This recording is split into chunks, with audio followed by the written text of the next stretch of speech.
Lancement à Goma de la deuxième phase du projet de stabilisation de l'RDC pour la paix, STEP 2, un projet du gouvernement congolais exécuté par les fonds sociaux de la République et financé par la Banque mondiale pour appuyer les provinces touchées par les conflits armés et de la présence de réfugiés.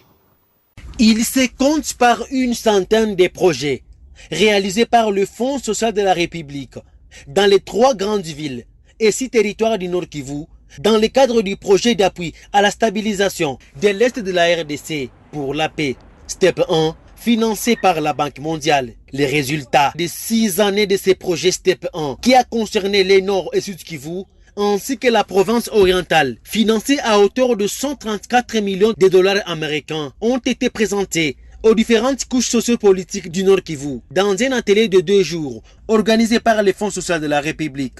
STEP 1 fini avec succès, place au STEP 2 avec des objectifs bien définis et son rayon d'action élargi, déclare Rufin Boelongo, coordonnateur général du Fonds social de la République. Le projet va continuer à s'appeler STEP, mais quand nous parlons STEP 2, nous ne voyons plus uniquement l'Est de la RDC.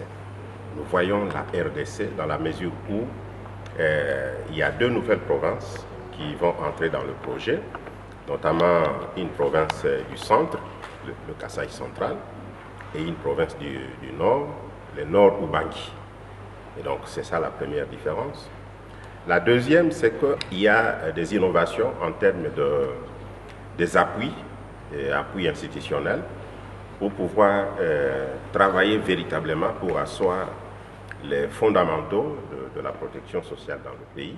445 millions de dollars américains et les montants destinés au STEP 2 pour 5 provinces avec des projets dans tous les domaines de la vie sociale. Tenant compte des exigences des guichets qui ont mobilisé les ressources, nous avons ciblé les provinces dans lesquelles les populations font face aux problèmes de réfugiés et les déplacements des populations ont été ciblés.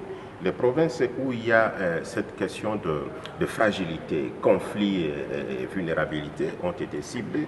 Et les provinces où il y a des problèmes de crise, notamment les crises sanitaires, ont été ciblées. D'où les 5 provinces. Clôturant cet atelier de restitution des STEP 1 et la présentation sommaire des STEP 2, la vice-gouverneure Marie-Lumo Kaombo a demandé le soutien de la population au STEP 2 qui vise le développement de toutes les provinces concernées